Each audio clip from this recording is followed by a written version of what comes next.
In the original Silent Hill 2, James Sunderland receives a letter from his deceased wife Mary, beckoning him to their special place.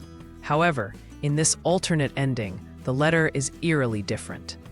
The ink is smudged, and the phrase, "I'm still here," is faintly visible. This subtle change hints at an unseen force manipulating James, suggesting that Mary's spirit, or something far darker, is interfering with reality. The foggy alley where James stands clutching the letter sets the tone for a psychological unraveling. James's radio, a tool for detecting nearby monsters, malfunctions in this alternate timeline. Instead of static, it emits cryptic whispers, Mary's voice asking, "Why did you lie?" This chilling detail suggests the town itself is taunting James, feeding off his guilt. The dark, narrow corridors of an abandoned apartment building amplify the unease, as if the walls themselves are listening. This scene foreshadows the psychological torment awaiting him. Maria, a woman who resembles Mary, appears as usual, but her behavior is unsettling. Her eyes are hollow, and she repeats, "You know what you did," with a smile that doesn't reach her eyes. This version of Maria is more puppet than person, a manifestation of James's guilt. Her red dress, a symbol of both desire and death, stands out against the grimy backdrop of Silent Hill's streets. Pyramid Head, the executioner of James' guilt, doesn't attack. Instead, he stands motionless in a hallway, his great knife dripping blood.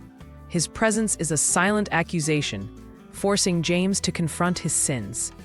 The lack of action is more terrifying than violence. It implies James' punishment is internal.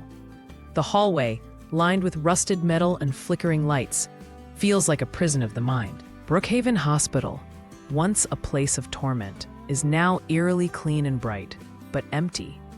The sterile white halls are devoid of life, save for distant sobbing. A single wheelchair holds Mary's hospital gown, a ghostly reminder of her suffering. This healed version of the hospital contrasts sharply with James's deteriorating psyche, suggesting his guilt can't be washed away. James looks into a cracked mirror and sees his reflection morph into a monster, veins bulging, eyes black.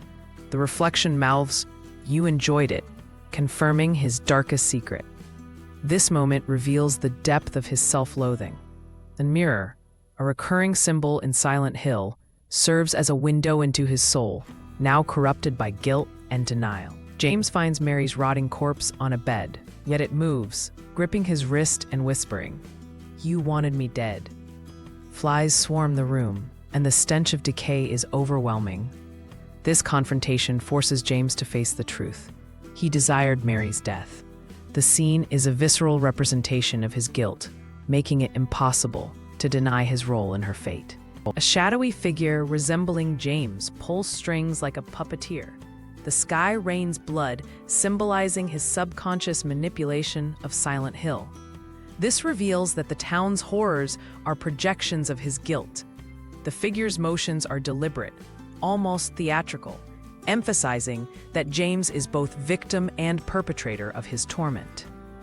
Pyramid Head's great knife lies at James' feet, and whispering voices urge him to end it. Maria watches, grinning, as if testing his resolve. This moment forces James to choose between self-destruction and facing his guilt. The knife gleams in the dim light, a stark symbol of his only escape, or his final sin. James wakes up, holding the letter again, but now it reads, "Welcome home, James." The fog thickens, and the cycle restarts.